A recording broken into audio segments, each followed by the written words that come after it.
Bonsoir à tous. Je suis Fabienne Muller, directrice de communication du Rassemblement des droits de l'homme, le RDH, qui a toujours soutenu et défendu les droits de l'homme, de la femme et des enfants.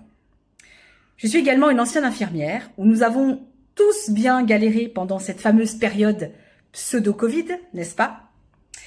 Et si j'ai tenu à vous faire une vidéo aujourd'hui, c'est parce que j'ai été littéralement mise KO.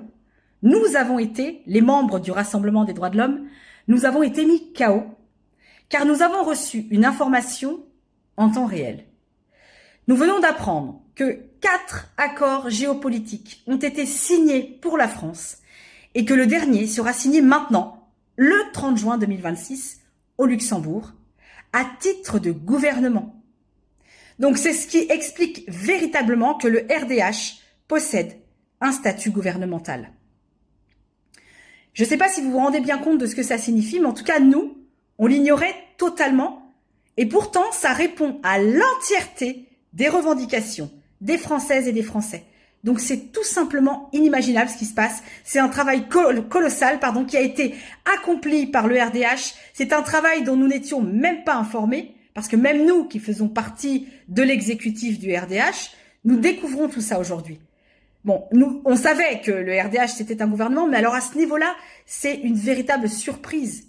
Et nous le vivons en direct tous ensemble. Il faut savoir aussi que le RDH, depuis 2015, agit en toute discrétion, en sous-marin, et qu'il est vraiment très loin des projecteurs pour pouvoir nous redonner la parole à nous, citoyens français. Et moi, je suis une citoyenne française comme vous, en fait.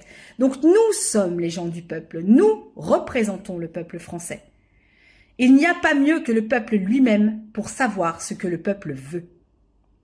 Donc comment ça se passe? Eh bien, le RDH, il s'appuie sur un cahier des charges qui est très précis, qui a été élaboré et surtout au travers de 4 banques de données uniques au monde auxquelles seul le RDH a accès.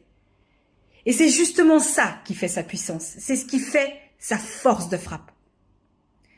En parlant du monde, il y a aussi le HRU qui est très important, le Human Rights Unity, qui lui prolonge l'action du RDH à l'international. Alors qu'est-ce qu'on a fait? Eh bien le 18 juin 2026, nous avons lancé le mouvement Vivre la France. Et un petit clin d'œil à l'appel du 18 juin 1940. Donc qu'est-ce qui sera proposé? Eh bien il y aura 4 référendums citoyens par an, donc ça représente un référendum par saison où nous pourrons nous exprimer, où nous pourrons enfin donner toutes nos idées et nos solutions. Nous serons